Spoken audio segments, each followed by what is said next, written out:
இறையேசுவில் எனதருமை சகோதர சகோதரிகளே, இந்த 17வது அதிகாரமானது இரத்தத்தினுடைய புனித தன்மையை பற்றி எடுத்து வைக்கிறது. இரத்தம் என்பது உயிர் என்று கற்றுக் கொடுக்கிறது.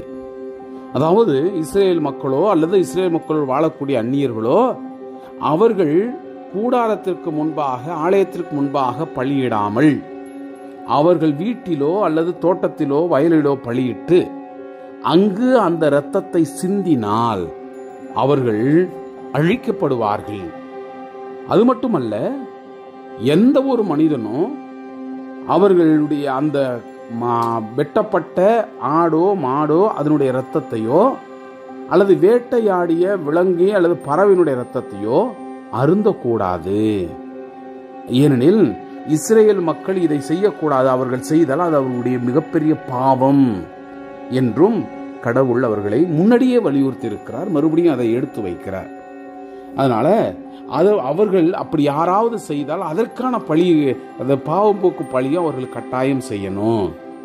அது மட்டுமல்ல, இந்த தீட்டுடையவர் அவருடைய உடையை கழுவணும்.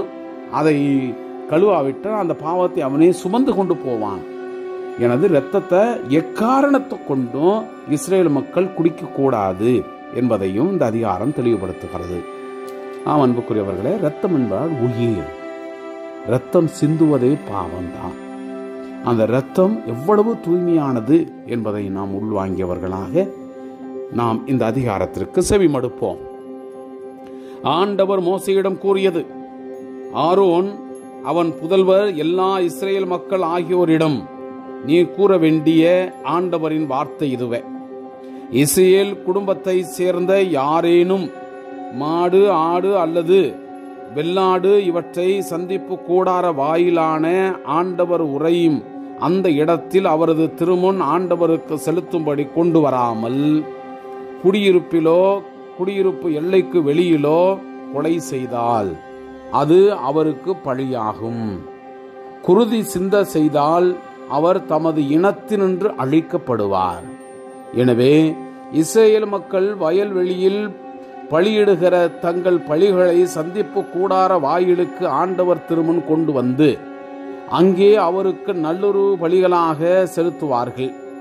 அங்கு அந்த இரத்தத்தை சந்திப்பு கூடார வாயிலில் இருக்கும் ஆண்டவரின் பலிபீடத்தின் மேல் தெளித்து கொழுப்பை ஆண்டவருக்கு உகந்த நறுமணமாக எரிப்பார்.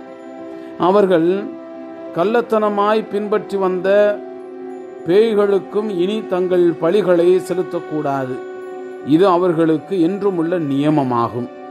எனவே நீ அவரிடம் கூற வேண்டியது: இஸ்ரேல் வீட்டாரிலோ அவர்களோடு தங்கும் அந்நியர்களிலோ யாரேனும் எரிபலி செலுத்தினால் அதனை சந்திப்பு கூடார வாயிலில் ஆண்டவருக்கு செலுத்தும்படி கொண்டு வராவிடில் அவர் அவரது இனத்தவருள் இரவாமல் அழிக்கப்படுவார். இஸ்ரேல் குடும்பத்தாரிலும் உங்கள் நடுவே தங்கும் அந்நியர்களிலும் ஒருவர் குருதி அருந்தினால் குருதி அருந்தியவருக்கு எதிராக நான் என் முகத்தை திருப்பி அந்த மக்களிடையே அவர் இராதபடி அழிப்பேன்.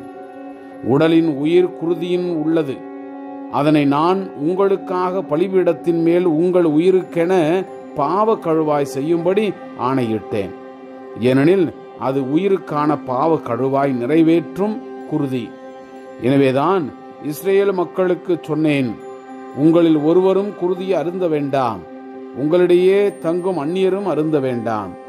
இஸ்ரேல் மக்களிலோ உங்களிடையே தங்கும் அந்நியரிலோ ஒருவர் உண்ணத்தக்க ஒரு விலங்கை அல்லது பறவையை வேட்டையாடி பிடித்தால் அவர் அதன் குருதியை தரையில் சிந்திவிட்டு மண்ணால் மூட வேண்டும். ஏனெனில் அனைத்து உடலுக்கும் அதுவே உயிர். அதன் குருதி உயிர் போன்றது. ஆகையால் இஸ்ரேல் மக்களுக்கு எந்த உடலையும் குருதியோடு உண்ணாதீர்கள் என்று சொன்னேன். ஏனெனில் எல்லா உடலின் உயிரும் குருதியே. அதை உண்பவர் அழிவார். குடிமக்களிலும் அந்நியரிலும் செத்த உடலை அல்லது பீறி கிழிக்கப்பட்டதை உண்பவர் தம் உடைகளை தண்ணீரில் முழுகுவார். அவர் மாலை மட்டும் தீட்டாயிருப்பார். பின்னர் தூய்மையானவர் அவர் தம் உடைகளை துவைக்காமலும் தம் உடலை கழுவாமலும் இருந்தால் தம் குற்றத்தை தாமே சுமப்பார். Praise the Lord. இயேசுவுக்கே புகழ். மரியே வாழ்க.